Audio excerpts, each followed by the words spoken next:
Hi guys, welcome to the lecture R group. आज हमारा topic है केमिकल नेचर ऑफ डीएनए कि chemically DNA किन किन चीज़ों का बना है और उसकी जो स्ट्रक्चर है वो कैसा है।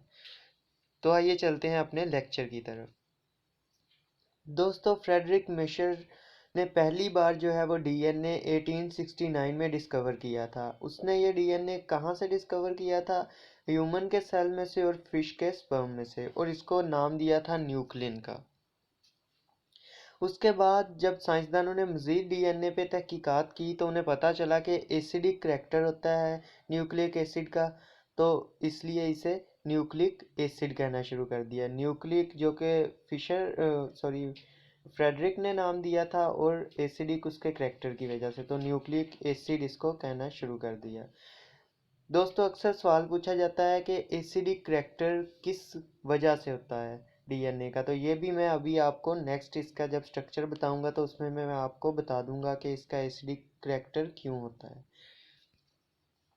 इसके बाद जब डीएनए पे पीए11 ने मज़ीद तहकीकात की तो उसने बताया कि जो डीएनए है वो न्यूक्लियोटाइड यूनिट का बना होता है। मतलब एक डीएनए में थाउजेंड्स ऑफ न्यूक्लियोटाइड जुड़े होते हैं एक दूसरे के साथ, जिसकी वजह से, जिनके मिलने से या जुड़ने से न्यूक्लियोटाइड्स बन जाते हैं। दोस्तों, न्यूक्लियोटाइड क्या चीज़ है, अब हम इसकी तरफ चलते हैं। ये आप देख सकते हैं, ये एक न्यूक्लियोटाइड का स्ट्रक्चर है। एक न्यूक्लियोटाइड के अंदर कौन कौन से कंपोनेंट होते हैं? सबसे पहले तो एक फास्फेट ग्रुप होता है। ये आप देख सकते हैं, ये वाला जो येलो कलर में, ये फास्फेट ग्रुप है। दूसरे नंबर पे राइबोज शुगर होती है। जैसा कि आप ये देख सकते हैं, ये एक राइबोज शुगर है और ये 5 कार्बन है। 1 2 3 4 एंड दिस वन 5। और थर्ड नंबर पे जो है वो नाइट्रोजिनस बेस है।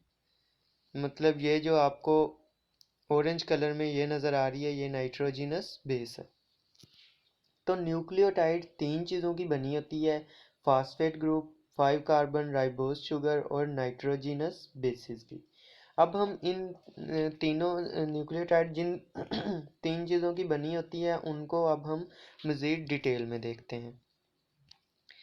सबसे पहले तो हमें पता है कि न्यूक्लियोटाइड तीन चीज़ों की बनी होती है: फास्फेट ग्रुप, 5 कार्बन शुगर और नाइट्रोजिनस बेसिस। अब हम पता करते हैं कि फास्फेट ग्रुप का क्या रोल होता है। दोस्तों, फास्फेट ग्रुप जो होता है वो फास्फेट और शुगर के थ्रू फास्फोडाइईस्टर लिंकेज बनाता है। फास्फोडाइईस्टर लिंकेज। और ये जो डीएनए के दो स्ट्रैंड होते हैं, ये स्ट्रैंड्स जो हैं वो इन फास्फेट और शुगर मॉलिक्यूल के बने होते हैं, और इनके मिलने से ये डीएनए के स्ट्रैंड्स बनते हैं।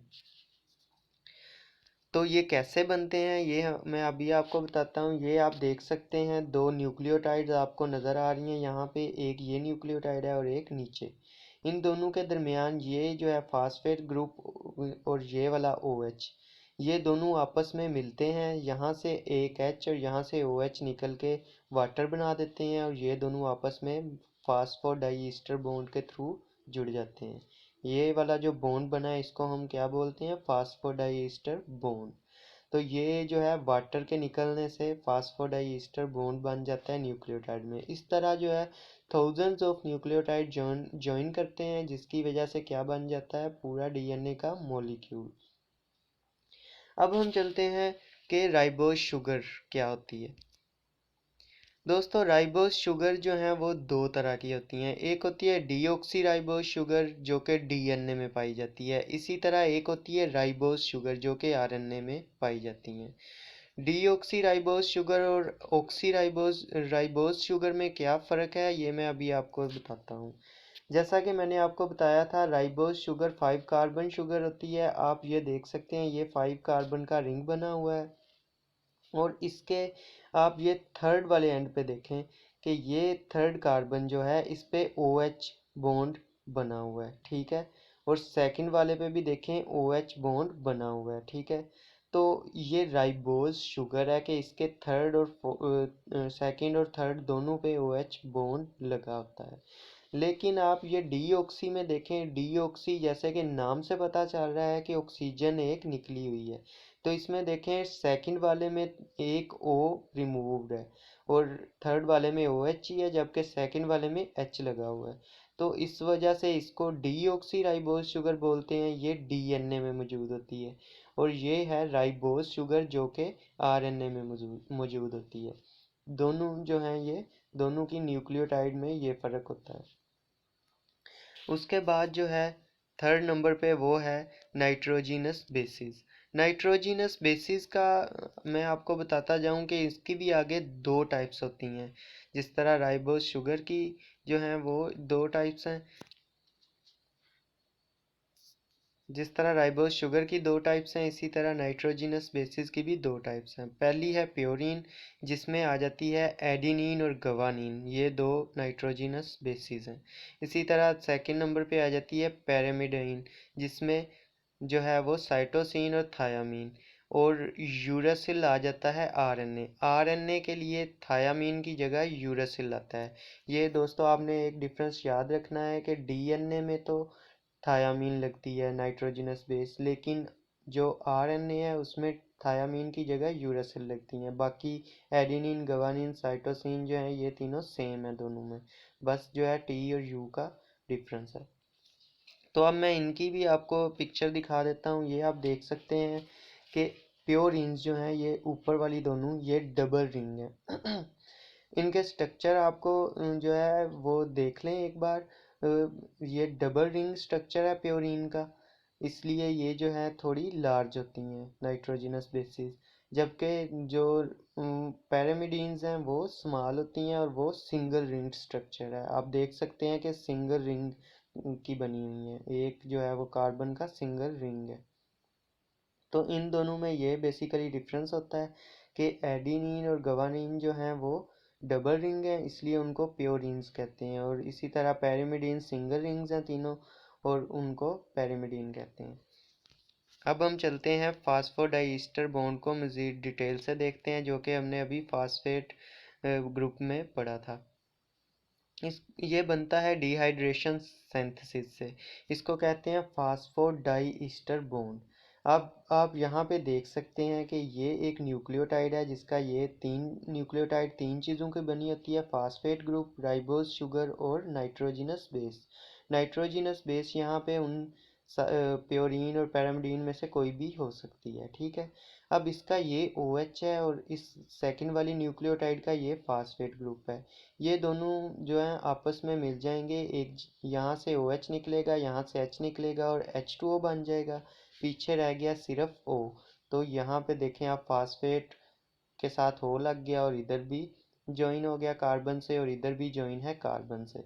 तो अब ईस्टर लिंकेज कहते हैं इसे, जब कार्बन के साथ ऑक्सीजन जुड़ा है और फिर फास्फेट है और फिर वो, ये डाई ईस्टर बन गया है। तो ये एक ईस्टर ऑक्सीजन के साथ और ये दूसरा ईस्टर ऑक्सीजन के साथ, तो इसलिए हम इसे बोलेंगे फास्फोडाई ईस्टर बॉन्ड। और दोस्तों जैसा कि मैंने आपको बताया था कि अक्सर पूछा जाता है कि डीएनए का जो नेचर है एसिडिक वो क्यों है, तो अब आप यहाँ पे देख सकते हैं कि ये है ऑक्सीजन। ऑक्सीजन जो है इसकी वजह से जो है डीएनए यानी ये फास्फेट ग्रुप जो है पूरा बेसिकली फास्फेट ग्रुप इन्वॉल्व है डीएनए के एसिडिक नेचर में। तो अब हम चलते हैं नेक्स्ट के न्यूक्लियोटाइड जो है आपस में जुड़ती कैसे हैं। आपने देखा होगा कि न्यूक्लियोटाइड जो थी वो पहली जो न्यूक्लियोटाइड थी उसकी जो है वो थर्ड डायरेक्शन होती है और दूसरे की 5। तो हमेशा जो है वो 5 से थर्ड डायरेक्शन में न्यूक्लियोटाइड ज्वाइन करती हैं।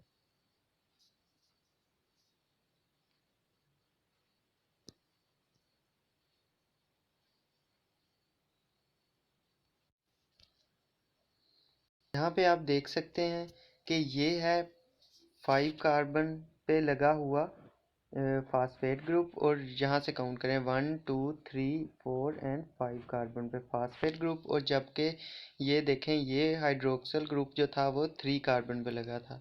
तो ये वाला 3 कार्बन जो है इसका हमेशा से फ्री है, इस पे जब नया आके 5 पे यहाँ पे लगेगा। तो ये देखें ये 5 वाला जो है वो कार्बन पे हमेशा फ्री है फास्फेट ग्रुप, तो 5 कार्बन से 3 कार्बन की तरफ जो है वो सिंथेसिस होती है, मतलब 3 कार्बन पे आके हमेशा न्यू न्यूक्लियोटाइड ऐड होगा, जिसकी वजह से 5 to 3 डायरेक्शन में सिंथेसिस होगी। जी दोस्तों, तो लास्ट पे मैं आपको शरैग्राफ रूल की बताता जाऊं कि इसके मुताबिक डीएनए में जो है वो हमेशा से प्योरीन जो हैं वो इक्वल होती हैं पैरामिडीन के, मतलब एडिनिन जो है वो थायामीन के इक्वल होती है हमेशा। एडिनिन और थायामीन ये दोनों नाइट्रोजिनस बेसिस हैं, और इसी तरह गवानीन और साइटोसिन जो हैं वो हमेशा इक्वल होती हैं। एडिनिन जो है वो थायामीन के साथ बॉन्ड बनाती है और गवानीन हमेशा साइटोसिन के साथ। ये आप डिफरेंस नोट कर लें कि एडिनिन जो है वो थायामीन के साथ और गवानीन हमेशा साइटोसिन के साथ। ये दोनों ऑपोजिट पेयर हैं, एक प्योरीन है और एक पैरामिडीन है। तो ये हमेशा आपने नोट करना है कि हमेशा जो है दो ऑपोजिट जो है प्योरीन हमेशा पैरामिडीन से बनाएगी। और इसी तरह जब ये दोनों इक्वल हैं तो इट्स मीन प्योरीन भी इक्वल होगी पैरामिडीन के। जैसा कि गवानीन जो है वो क्या है, प्योरीन, और वो किसके इक्वल है, साइटोसिन, जो कि पैरामिडीन के। तो डेफिनेटली प्योरीन और पैरामिडीन की कंसंट्रेशन भी इक्वल होती है, तो इसको कहते हैं शार्गफ रूल। तो दोस्तों ये था आज का हमारा लेक्चर। आई होप सो कि आपको समझ आ गया होगा। ये था केमिकल नेचर ऑफ डीएनए। तो अगर आपको समझ आया तो प्लीज़ वीडियो को लाइक शेयर और कमेंट ज़रूर कीजिएगा।